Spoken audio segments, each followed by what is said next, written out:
Please, তোমরা তো জানো না কখন তোমরা মরবা। শোনো, তুমি অপরাধ করিও যদি তোমার মনে হয় আল্লাহ তোমাকে দেখে না, তখন করিও। তুমি অপরাধ করিও যদি তোমার মনে হয় আল্লাহ তোমাকে জিজ্ঞেস করবে না, তুমি নিশ্চিত বেঁচে যাবা। তুমি অপরাধ করিও যদি তোমার মনে হয় যে আল্লাহ তোমার জন্য জাহান্নাম নির্ধারণ করবে, আর তুমি আল্লাহকে বলবা আল্লাহ আপনি বললেই হবে না আমি জাহান্নামে যাবো। যদি এই ক্ষমতার অধিকারী হও তাহলে তুমি অপরাধ করিও। তোমাকে বলি, ইয়া মহিলা, মা, বোন, চাচা, চাচি, নামাজ ছাড়া মানুষ মুসলমান থাকে না। ওয়াল্লাহি আমি বলছি না কোথায় বাঁধবেন, তর্ক পরে। আমি বলছি আপনি নামাজটা স্টার্ট করেন না। আমি বলছি না যে তারা ওই 20 রাকাত পড়বেন না 8 রাকাত পড়বেন।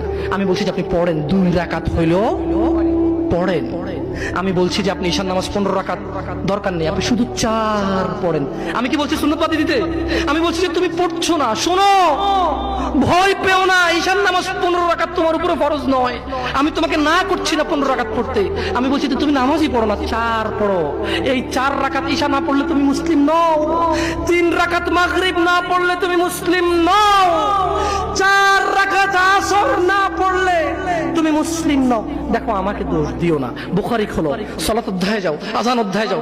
আল্লাহর নবী বলেছে তারা ওরা কাফির, ওরা মুশরিক, ওদের আর আমি মুহাম্মদুর রাসূলুল্লাহ সাল্লাল্লাহু আলাইহি ওয়াসাল্লামের উম্মতের মধ্যে